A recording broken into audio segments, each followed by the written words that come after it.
ಏನು ಮಾಡ್ತಿದ್ದೀರಾ? ಬನ್ನಿ ನಾನು ನಿಮಗೆ ಇವತ್ತೊಂದು ಹೀರೆಕಾಯಿ ಚಟ್ನಿ ಮಾಡೋದು ಹೇಳ್ಕೊಡ್ತೀನಿ. ನಾನು ಇದನ್ನು ಚಪಾತಿ ಜೊತೆ ಮಾಡಿದ್ದೆ. ಸಖತ್ ಈಸಿ ರೆಸಿಪಿ. ಇದಕ್ಕೆ ಏನೇನು ಬೇಕು ಅಂದರೆ ಹೀರೆಕಾಯಿನ ಜಸ್ಟ್ ವಾಶ್ ಮಾಡಿ ಮೇಲ್ಗಡೆ ಎಲೆಯನ್ನು ಪೀಲ್ ಮಾಡಿ ಇಟ್ಕೊಳ್ಳಿ. ಜೀರಿಗೆ, ಸಾಸಿವೆ, ಈರುಳ್ಳಿ, ಬೆಳ್ಳುಳ್ಳಿ, ಕಾಯಿ, ಹಸಿಮೆಣಸು ಇಷ್ಟೇ ಇಂಗ್ರೀಡಿಯೆಂಟು. ಅದನ್ನು ಫ್ರೈ ಮಾಡ್ಕೋಬೇಕು. ನಾನು ಫ್ರೈಯಿಂಗ್ ಪ್ಯಾನ್ನ ಇಡ್ತಾಯಿದ್ದೀನಿ. ಗ್ಯಾಸ್ ಆನ್ ಮಾಡ್ಕೊಂಡಿದ್ದೀನಿ. ಆಯಿಲ್ ಕೂಡ ಹಾಕಿದ್ದೀನಿ. ಅದು ಗಾಣದ ಎಣ್ಣೆ. ಅಲ್ಲಿ ಬಾಟಲ್ ಕೂಡ ಇದೆ ನೋಡಿ, ಅದು ನಾನು ಅವಾಗ ತೊಗೊಂಬಂದಿದ್ದೆ ಗಾಣದಿಂದ ಡೈರೆಕ್ಟಾಗಿ.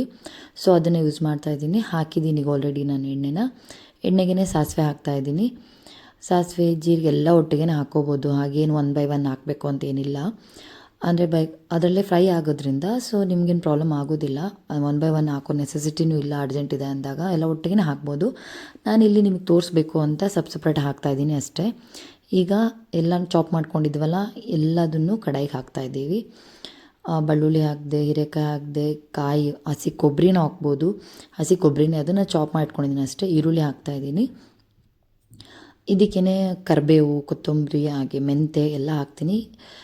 ನಾನು ಮೆಂತೆ ಹಾಕ್ತೀನಿ ನೋಡಿ ಇವಾಗ. ಮೆಂತೆ ಹಾಕಿದ್ರೆ ಹೆಲ್ತಿಗೆ ಒಳ್ಳೇದು ಅಂತ ಮೆಂತೆ ಹಾಕ್ತೀನಿ. ಬಟ್ ನೀವು ಸ್ಕಿಪ್ ಮಾಡ್ಕೋಬೋದು. ತುಂಬ ಹಾಕಬೇಡಿ, ಇದ್ರಲ್ಲಿ ಕಹಿ ಕೊಡೋಕ್ಕೆ ಸ್ಟಾರ್ಟ್ ಆಗಿಬಿಡುತ್ತೆ. ಆಮೇಲೆ ಹೀರೆಕಾಯ್ದು ಫ್ಲೇವರೆಲ್ಲ ಹೋಗಿಬಿಡುತ್ತೆ. ಹಾಗಾಗಿ ಸ್ವಲ್ಪ ಕ್ವಾಂಟಿಟಿಲಿ ನೋಡ್ಕೊಂಡು ಹಾಕಿ. ಇಲ್ಲ ಸ್ಕಿಪ್ ಮಾಡ್ತೀವಿ ಅಂದರೆ ಅದು ಕೂಡ ಓಕೆ. ಬಟ್ ಅದು ಒಂಥರ ಡಿಫ್ರೆಂಟ್ ಟೇಸ್ಟ್ ಕೊಡುತ್ತಲ್ಲ, ಹಾಗಾಗಿ ನಾನು ಮೆಂತೆನ ಆ್ಯಡ್ ಮಾಡ್ತೀನಿ. ನೋಡಿ ಎಷ್ಟು ಕ್ವಾಂಟಿಟಿ ನೋಡಿ, ಅಷ್ಟಕ್ಕೆ ಅಷ್ಟು ಸಾಕಾಗುತ್ತೆ. ತುಂಬ ಹಾಕಿದರೆ ಕಹಿ ಬರುತ್ತೆ ಚಟ್ನಿ. ಮತ್ತು ನಾವೇನು ಮತ್ತೆ ಬೇಯಿಸೋದು ಆ ಥರದ್ದೆಲ್ಲ ಏನು ಮಾಡೋದಿಲ್ಲ. ಇದಿಷ್ಟೇ. ನಾವಿಲ್ಲಿ ಫ್ರೈ ಮಾಡಿರ್ತೀವಲ್ವ, ಅದು ಹೀರೆಕಾಯಿ ಸ್ವಲ್ಪ ಇಲ್ಲೇ ಕುಕ್ ಆಗಬೇಕು. ಅದು ಕುಕ್ ಆಗೋ ತನಕ ಸ್ವಲ್ಪ ಫ್ರೈ ಮಾಡ್ತಾ ಇಟ್ಕೊಳ್ಳಿ ಅಷ್ಟೇ. ಇನ್ನೇನೋ ಮತ್ತೇನೋ ವೆಯ್ಟ್ ಮಾಡಬೇಕು ಅಂತಿಲ್ಲ. ಡೈರೆಕ್ಟಾಗಿ ಚಟ್ನಿ ಮಾಡಿದರೆ ಆಗೋಯ್ತು. ಇನ್ನೇನು ಬೇಡ ಇದಕ್ಕೆ, ಅಷ್ಟೇ. ಸಖತ್ ಸಿಂಪಲ್ ಚಟ್ನಿ ಇದು. ಹೆಲ್ತಿ ಕೂಡ ತುಂಬ ಒಳ್ಳೆಯದು. ಸ್ವಲ್ಪ ಮಕ್ಕಳು ತಿನ್ನಲ್ಲ ಅಂತ ಹಠ ಮಾಡೋರಿಗೆ ಇದು ಬೆಸ್ಟ್ ಆಪ್ಷನ್ ಅಂತ ಹೇಳ್ತೀನಿ. ನೋಡಿ, ನನ್ನ ಚಾನಲಲ್ಲಿ ಆಲ್ರೆಡಿ ಚಟ್ನಿ ಸೀರೀಸೇ ಒಂದು ಮಾಡ್ತಾಯಿದ್ದೀನಿ. ಅದರಲ್ಲಿ ಪ್ಲೇ ಲಿಸ್ಟಲ್ಲಿ ಹೋಗಿ ನೀವು ಸರ್ಚ್ ಕೂಡ ಮಾಡ್ಬೋದು, ಸಿಗತ್ತೆ ನಿಮಗೆ. ನಾನು ಅದೆಲ್ಲ ಸಪ್ರೇಟಾಗಿ ಇಟ್ಟಿದ್ದೀನಿ.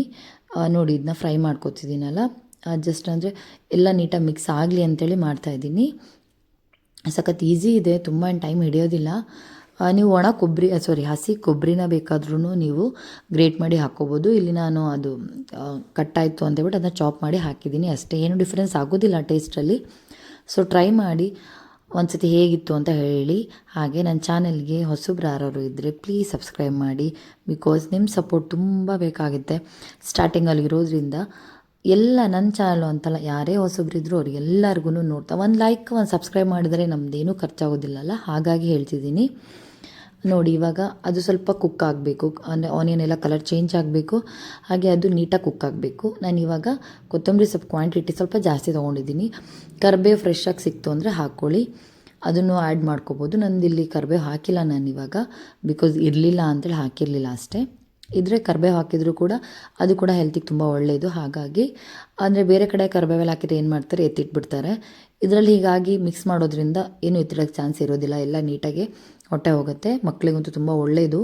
ಬಿಕಾಸ್ ನನ್ನ ಮಕ್ಕಳೆಲ್ಲ ತೆಗ್ದು ವೆಜಿಟೇಬಲ್ಸ್ ಎಲ್ಲ ತೆಗ್ದು ಸೈಡ್ ಇಡ್ತಾರೆ ಅಂತ ನಾನು ಈ ಥರ ಏನಾದ್ರು ಒಂದು ಮಾಡ್ತಿರ್ತೀನಿ. ಎಲ್ಲ ಥರದ ಚಟ್ನಿನಲ್ಲೂ ಆದಷ್ಟು ವೆಜಿಟೇಬಲ್ಸು ಏನಾರು ಆ್ಯಡ್ ಮಾಡೋಕ್ಕೆ ಟ್ರೈ ಮಾಡ್ತಿರ್ತೀನಿ ನಾನು. ಹಾಗಾಗಿ ಈ ಥರದ್ದು ಮಾಡಿದ್ದೆ, ನಿಮಗೂ ತೋರಿಸೋಣ ಅಂತ ಮಾಡಿದೆ. ಸಖತ್ ಸಿಂಪಲ್, ಈಸಿ ಇದೆ ಕೂಡ. ಪಟ್ಟಂತ ಆಗುತ್ತೆ. ನಾನು ಈ ಕಡೆ ಚಪಾತಿ ಮಾಡ್ತಾ ಆ ಕಡೆನೂ ಮಾಡ್ಕೋಬೋದು ಬೇಕಿದ್ರೆ. ನಾನು ಚಪಾತಿಗೆ ಸೈಡ್ಸ್ ಮಾಡಿದ್ದೆ ಇದನ್ನು.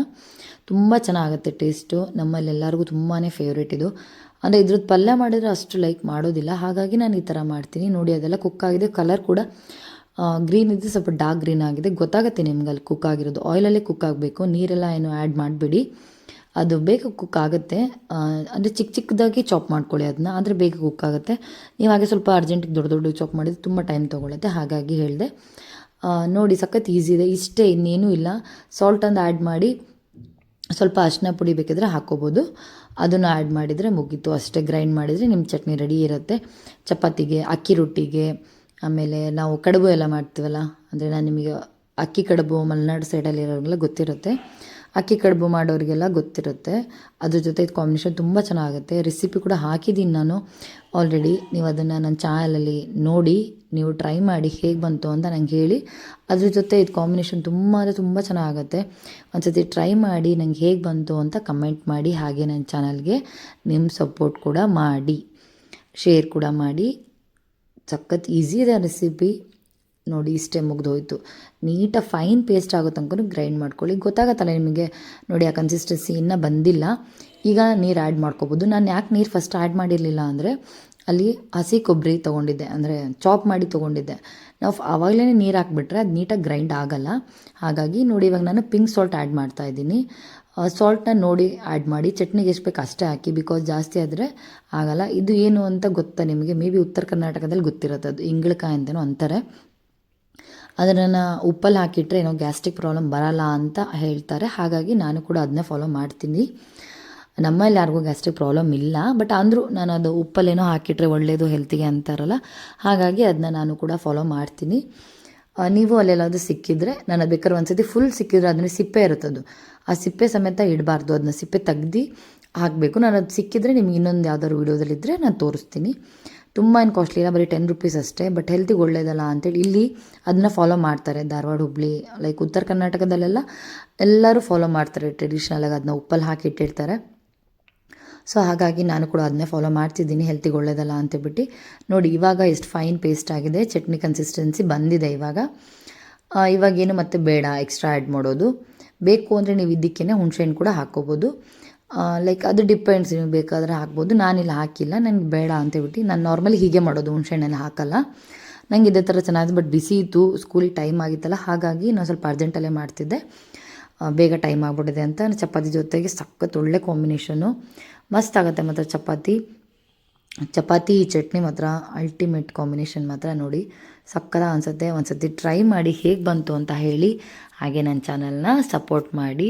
Thank you so much for watching.